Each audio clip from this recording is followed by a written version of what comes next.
Every time I try to do a video, I always mess up. So I'm doing a video looking like crap because I just got home from work, and so I don't.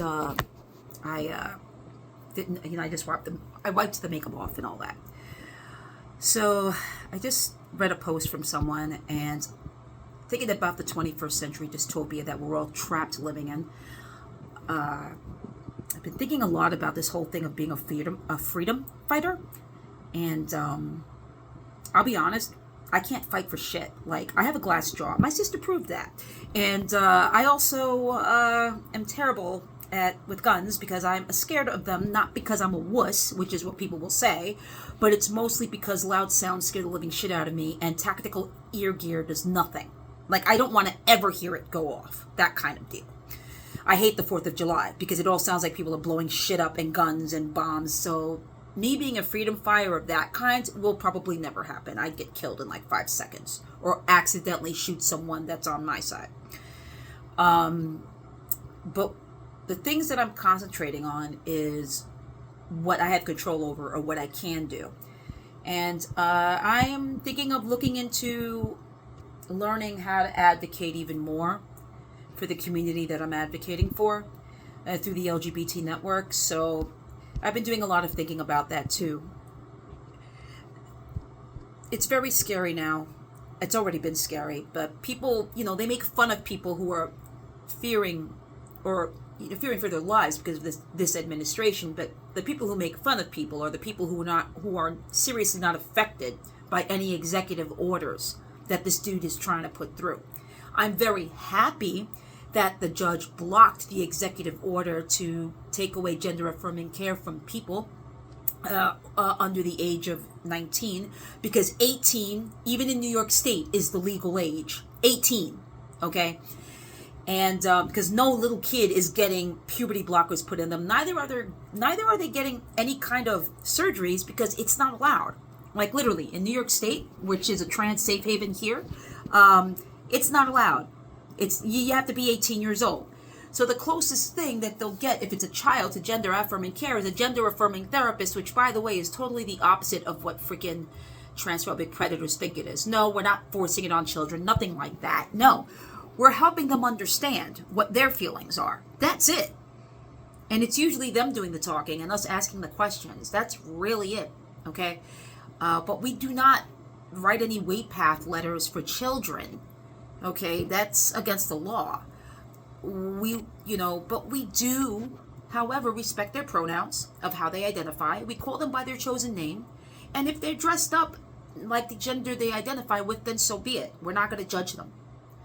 But we don't push it on them, which is what every transphobic predator who is very uneducated thinks. And also, they've never taken a moment of advanced biology because they probably would fail or their brains would explode because everything they were brainwashed to believe was false.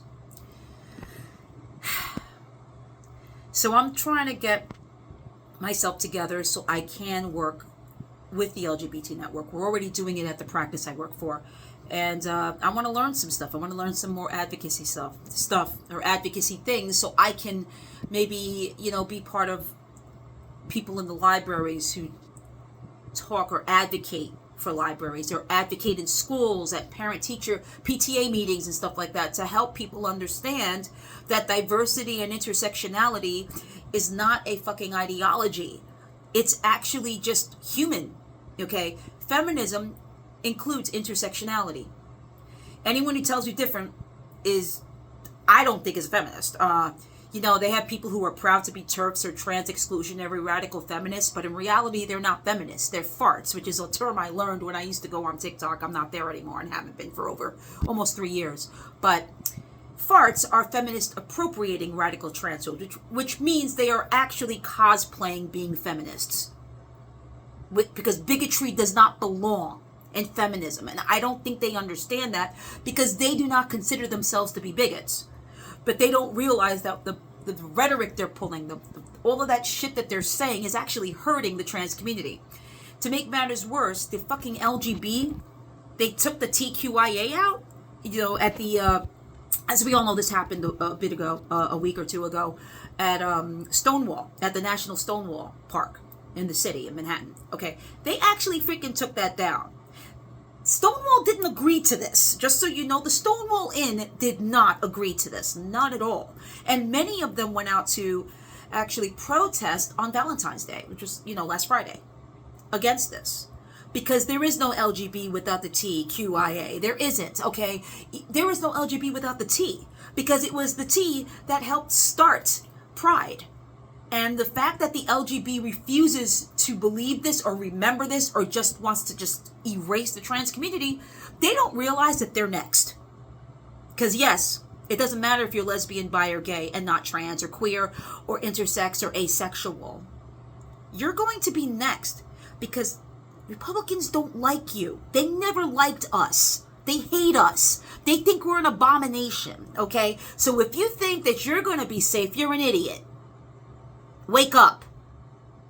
The whole point of working together was so that we can stay strong.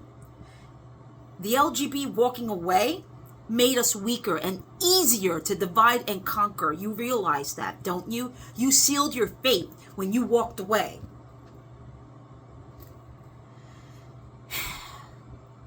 So what am I going to do? I'm trying to talk through this. What am I going to do? Well, I'm going to learn how to advocate better. I'm going to show up. And I hope the rest of you do too.